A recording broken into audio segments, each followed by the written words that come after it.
Kepastian Marcelino gabung timnas Assalamualaikum Piala AFF warahmatullahi disampaikan manajer timnas wabarakatuh. Sumarji. Sumarji Kepastian bilang sudah Marcelino ada untuk lobby gabung dari ketua umum untuk membela PSSI timnas Rajul Indonesia Edin agar melepas AFF Marcelino untuk 2024. Piala AFF Sementara Ipar Jenner 2024. dan Justin Marcelino Hubner dipastikan gabung, absen tapi membela untuk timnas. tanggalnya Coba kita masih diurus. dengarkan komentar dari Kompas TV. Lino, ketua umum, kenalan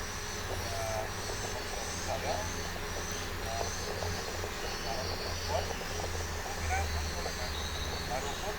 Walaupun banyak pemain di output yang berbeda karena sudah Cuman Marcelino sampai saat ini belum tergabung TC di Bali ya. Sementara Justin dan Ivar dipastikan absen.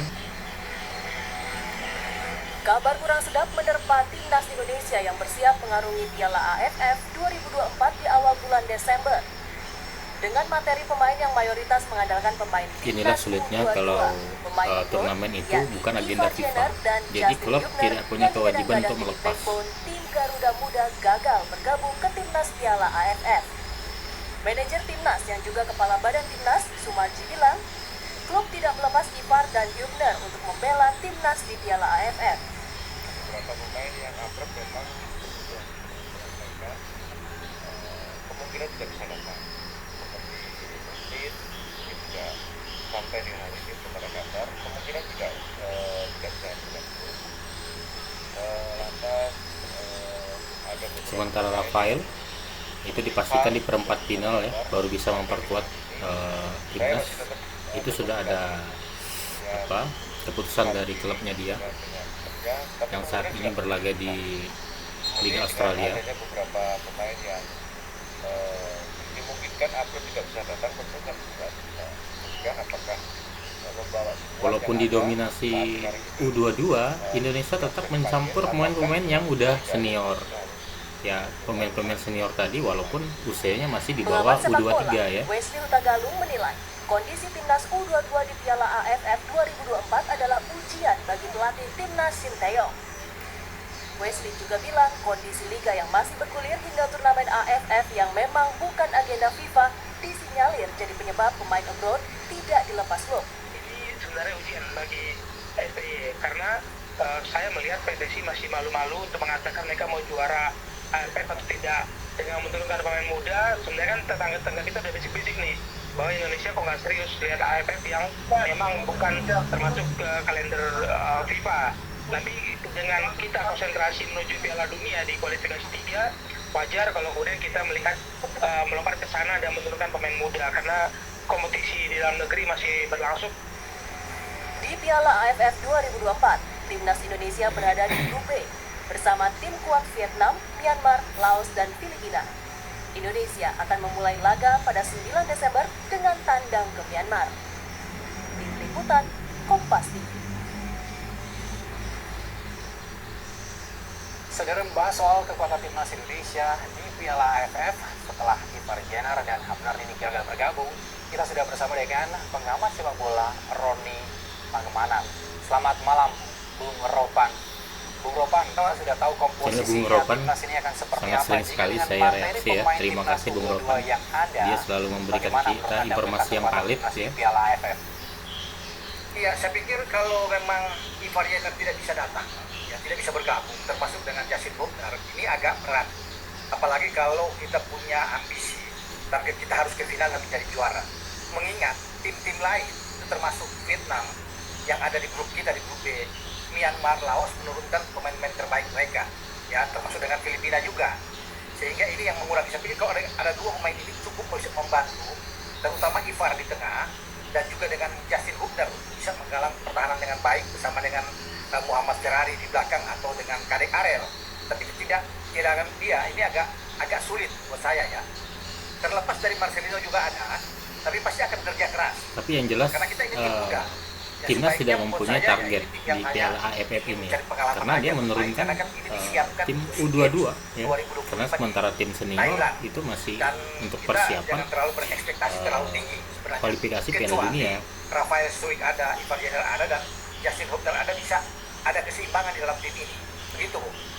Anda bilang tidak berekspektasi terlalu tinggi apalagi menuju ke final bahkan menjadi juara.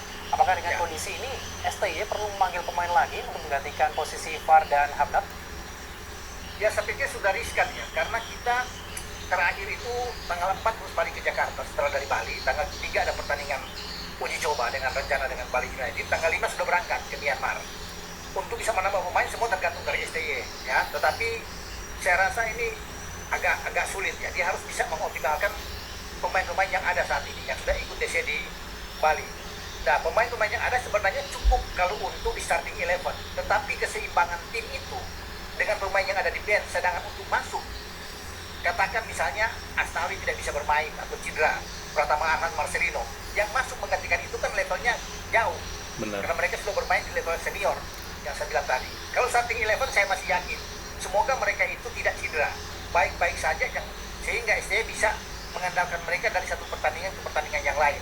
Dan utama pertandingan tanggal 15 Desember itu akan menghadapi laga yang sulit, menghadapi Vietnam di Fitri Stadion ya, di markasnya Vietnam. Jadi saya pikir STY harus berhitung benar untuk bisa melihat pemain-pemain mana yang harus diandalkan di dalam pertandingan di fase grup ini. Begitu. Ada yang ingin mengatakan bahwa ini ujian bagi Sinteyong untuk memoles pemain muda agar bersinar di Piala AFF. Bung Rob. Ya, saya kira demikian ya. Ini ujian juga bagi dia, pertaruhan bagi STY untuk bisa membuktikan. Ya, yang paling tidak bagi saya itu ke semifinal dulu lah.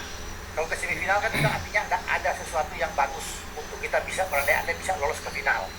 Tidak mudah karena kita akan berhadapan dengan yang ada di grup A. Grup A itu kan ada Thailand sebagai juara bertahan, kemudian ada Malaysia dan Singapura di sana yang menjadi kekuatan. Kalau kita runner up, kita bisa ketemu dengan Thailand. Makanya pertaruhan kita melawan Vietnam itu adalah pertaruhan hidup mati buat kita. Kita harus bisa menjadi juara grup kalau ingin menghindar Thailand. Ya, sebagai juara grup di sebelah kita bisa memilih Singapura atau Malaysia. Tapi saya pikir tidak ada yang perlu untuk kita takutkan. Dengan tim U22 ini kita main aja. STY harus bisa yakin ya dengan kemampuan tim dia. Tetapi untuk bisa menjadi juara ini yang menjadi tanda tanya buat saya. Ya, Bung Ropan dengan persiapan kurang dari 2 pekan ini, apa yang harus jadi fokus Sinteyong? ya kalau bicara dengan ya dia sekarang coba dengan game plan dia dengan mental pemain, tentunya fisik dari pemain-pemain coba. Karena harus diandalkan dengan pemain-pemain yang punya fisik. Masih usia 22, bagus kecepatan yang harus dia lakukan ya. Dan taktik yang apa yang harus dia andalkan nanti menghadapi tim-tim seperti Myanmar, Laos. Karena kita kan ada 2 kali kandang. Setelah Myanmar balik melawan Laos, kita ke markas Vietnam, baru kita balik tanggal 21 Desember itu melawan dengan Filipina. Jadi kalau bilang apa ya tergantung dari STY, apakah 3-4-3 yang dia akan mainkan atau bisa memainkan dengan 3-4-1-2, mendorong Marcelino lebih ke depan di belakang 2 striker. Ya kalau Rafael Struik tidak bisa bergabung karena konon kabarnya Rafael bisa di semifinal atau final. Tapi katakan tidak ada dia, berarti kita hanya punya 2 striker lagi yang bisa kita andalkan, Ronaldo Kuate atau Hoki Caraka ya, yang ada di depan dengan Marcelino di belakang 2 pemain ini.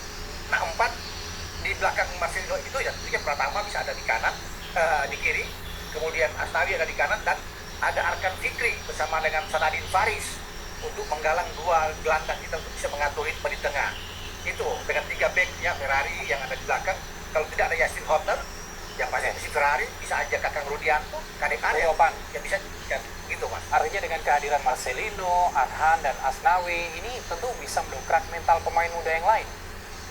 Ya, memang kalau dengan mereka akan mendongkrak, tapi tidak cukup saya pikir dengan 3 pemain tersebut. Selain 3 pemain tersebut kan sebenarnya ada pemain-pemain yang sudah tampil di level senior yang diberikan kesempatan oleh STY. Katakanlah ini ada Hoki Caraka, Muhammad Ferrari ya, ada Arkan Fikri yang sudah pernah dimainkan juga. Tetapi dengan hanya mengandalkan Marcelino, kemudian dengan Pratama Arhan dan Asnawi, ini belum cukup, kecuali saya pikir ada 3 nama yang disebut yang masih 50-50 ini. Ya Rafael Struik ada, Ivar Jenner ada, dan Yasin Hutner. Ini mungkin lebih oke buat kita. Jadi kita bisa menjaga stabilitas keseimbangan permainan yang ada di starting 11. Karena ada pemain yang bagus di sektor gelandang seperti Ivar, yang kita tahu bersama tidak perlu diragukan lagi, dia bermain di senior, dan ada pemain satu di belakang yang kuat, yang bermain seperti Yasin Hutner. Dan ini akan menjadi tandem yang bagus bersama dengan Ferrari, dengan Kadek Arel. Nah di depan kalau ada Rafael, ini akan jauh lebih bagus. Enak bagi Marcelino untuk menggalang kerjasama yang baik di antara mereka, ditambah satu lagi dengan Ronaldo Kuati. Jadi gini Bung Ropan, jadi ya, publik juga harus tahu ya kalau prioritas Piala AFF 2024 ini adalah untuk regenerasi. Betul, saya pikir ini regenerasi aja. Walaupun sebenarnya ya kita ya sudah 6 kali ya kita ke final, tidak pernah menjadi juara, terakhir 2020 kalah lawan Thailand. Sebenarnya kita punya kesempatan untuk bisa tampil lebih baik lagi, tetapi kembali karena yang dikirim pada tim U22 dengan prioritas ini adalah tim SEA Games. Kalau kita mau serius ya kita harus gabungkan di antara pemain yang muda-muda ini dengan pemain yang lebih senior tentunya. Ambil di Liga 1 juga nggak apa-apa, tapi ada benturan-benturan juga karena kompetisi kan berjalan juga di Liga 1. Jadi ya makanya kita bilang ini pertaruhan bagi STY bisa membuktikan kalau sampai ke final ini luar biasa. Nggak usah juara, ke final aja dengan tim seperti sekarang, tanpa Ivar, tanpa Justin, tanpa Rafael, saya berikan acungan jempol luar biasa buat tim kita. Benar. Ya kalau kita bisa ke final begitu. Tentunya kita juga harus berharap bahwa nggak sampai final saja, tapi juga bisa juara dalam Piala AFF. Itu Terima harapan kasih semua Bung Ropan telah bergabung pecinta bersama kami timnas. di Kompas Malam.